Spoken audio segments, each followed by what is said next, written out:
আমরা কেন জিম করব? আমি সেই প্রশ্নের সমাধান আমি নিজেই আপনাদের করে দিচ্ছি।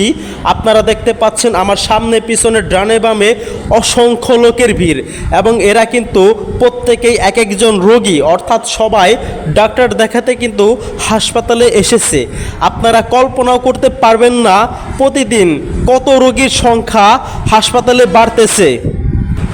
অপরদিকে আমরা যারা জিম করি সাধারণ মানুষের তুলনায় কিন্তু অধিক এবং অতিরিক্ত অ্যান্টিবডি আমাদের শরীরে তৈরি হয়, যার ফলে কোনো রোগ সহজে আমাদের শরীরে প্রবেশ করতে পারে না।